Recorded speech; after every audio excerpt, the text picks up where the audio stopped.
1966, I heard my first low-down blues in Bradenton, Florida at a Hip Cats party. By early 67, I had vinyl by Muddy, Sonny Boy No. 2, and Little Walter.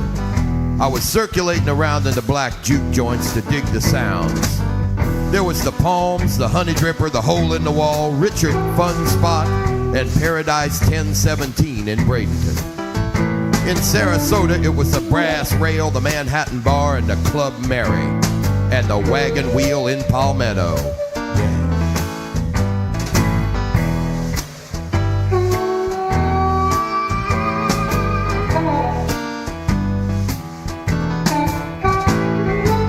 But you know, if you don't live it, you can't give it.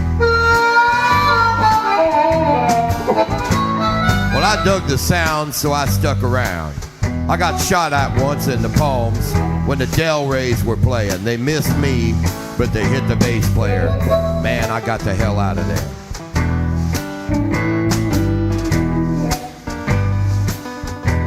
I used to gig at the Hole in the Wall when the white cops would raid the joint for gamblers.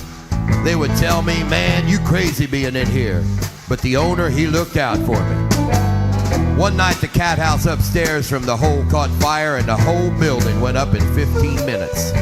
I had my harp bag in one hand and my 63 Fender concert amp on my shoulder, running out with flames around me. This scruffy junkie pulls a knife and says, "Give me the amp." I hold the amp between me and him while he's poking the speakers out, trying to cut me till some other cats come over and help me and he splits. But if you don't live it, you can't give it.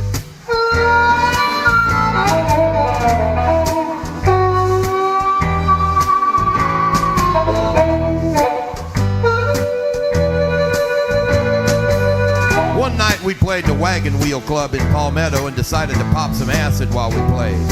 First break, we went outside and our van had been broken into and a bunch of equipment was gone. We were so high that we went back in the club, which was a neighborhood club, and went on stage and started telling what had happened on the mic. Now, the audience in the Wagon Wheel was anybody and everybody from the area, working folks, alkies, hustlers, pimps, cross-dressers, and thieves. One large cat came up and said he knew the folks who stole stuff in this neighborhood, and he split. 20 minutes later, he came back with all our stuff and a couple of things we had never even seen before. But if you don't live it, you can't give it.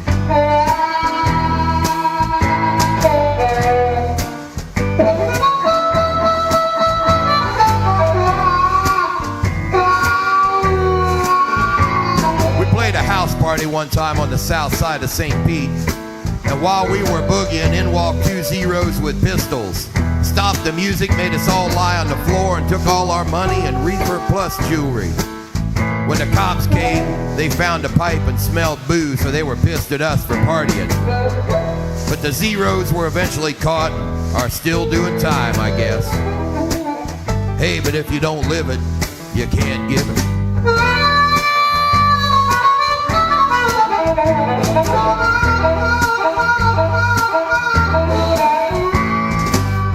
During this period of time in the late 60s, early 70s, I used to play a lot of hog roasts out in the country east of Bradenton, Sarasota, Florida.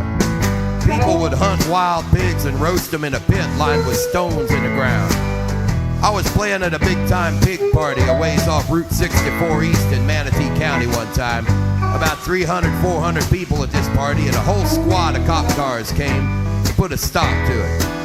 We wasn't bothering nobody. There wasn't no one within miles, but it was too big for the cops to deal with. They had about 8 or 9 cars, maybe 25 cops, and it started quite a fuss. People was throwing beer cans at the cars and such. The sheriff called for help, and more cops just came out of the woodwork. Everybody started running. I grabbed my harps and my amp and ran off towards the river, through the palmetto bushes, never mind the snakes. About half the people got arrested and hauled off.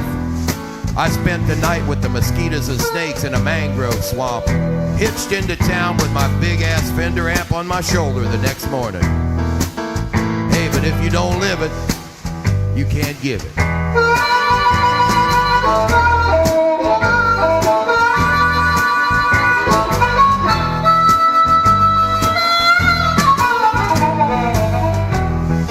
What I'm trying to say is my first 10 years or so as a blues person was spent in juke joints and at hog roasts, and not only digging the sounds, but scooping up some culture too.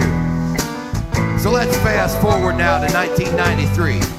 I'm in Memphis for the W.C. Handy Awards, playing with Diamond Teeth Mary and just hanging out on Beale Street, soaking up culture. I'm talking to some blues industry cats, and this one dude with his blues hat and his attitude informs me that tonight he and some of the other blues mafia are going to a real, live Memphis juke joint. He asks if I want to string along, and I say, nah, I want to dig the tourist blues scene on Beale. And he says, well, you know, the juke joint scene is not for everyone. Huh. I think back over my life. For 30 years I've been doing this, through hard times, no money, trash relationships, open heart surgery, and I'm still playing nothing but the blues. I got a few choice words for the publisher of that big blues magazine. If you don't live it, you can't give it. Listen to this, chump.